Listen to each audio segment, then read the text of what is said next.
Welkom bij Extra Journaal, nieuws uit Curaçao, vers van de pers.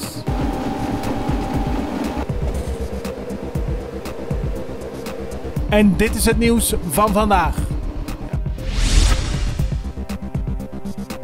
Bij een kruising op de Andres Belloweg is gisteren een motorrijder om het leven gekomen.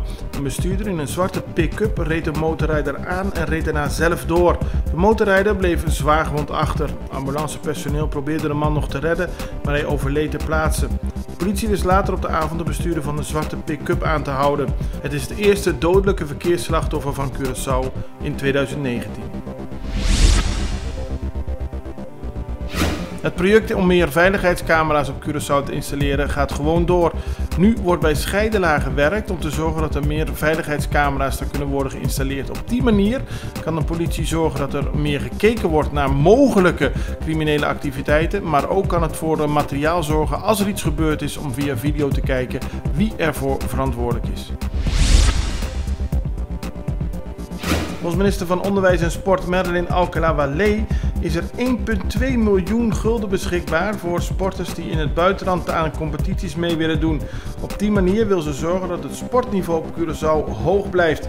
Ze zei dat gisteren tijdens een vergadering van de Staten waarin aandacht werd gevraagd voor het sportbeleid.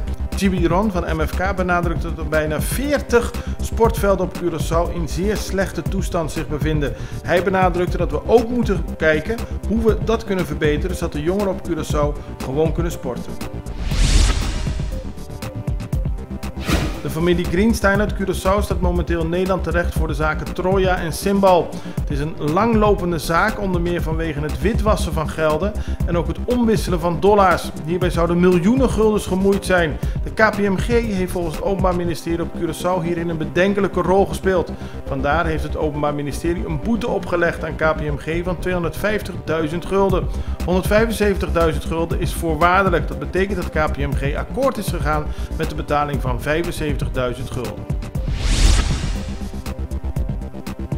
Het ministerie van Buitenlandse Zaken waarschuwt reizigers in Venezuela weg te blijven bij grote demonstraties, zowel van de oppositie als van de regering. Die staan voor vandaag gepland. Gisteren is het reisadvies van het Buitenlandse Zaken aangepast. De gevaren in een groot deel van het land blijven groot, waardoor reizen naar Venezuela in het algemeen wordt afgeraden tenzij het strikt noodzakelijk is. Volgens het ministerie van Buitenlandse Zaken zijn de spanningen toegenomen sinds president Nicolás Maduro op 10 januari voor een tweede termijn werd beëdigd.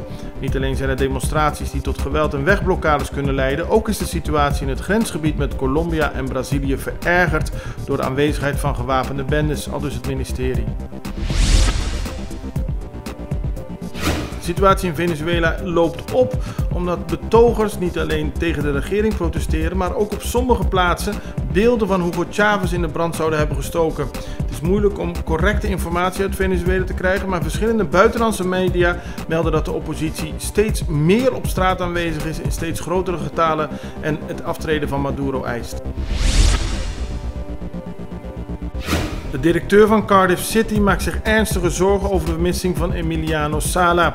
De Argentijnse spits, die door de Welsh Premier League club onlangs werd overgenomen van Nantes, zat aan boord van een privévliegtuig dat maandag voor de kust van de radar verdween. Sala was de grootste aankoop in de geschiedenis van Cardiff en kostte 20 miljoen euro. Hij ging in een klein vliegtuig van Frankrijk naar Engeland, maar verdween zoals gezegd van de radar. Fans van Nantes hebben al herdenkingsbijeenkomsten gehouden. Volgens vrienden van Sala heeft hij vlak voordat hij van de radar verdween beangstigende mailtjes en apps gestuurd dat hij bang was dat er iets ging gebeuren met het vliegtuig, zodat zij zouden weten, als hij er niet meer was, wat er met hem was gebeurd. Dit was Extra Journaal met nieuws uit Curaçao in het Nederlands, elke doordeweekse dag. Tot de volgende keer.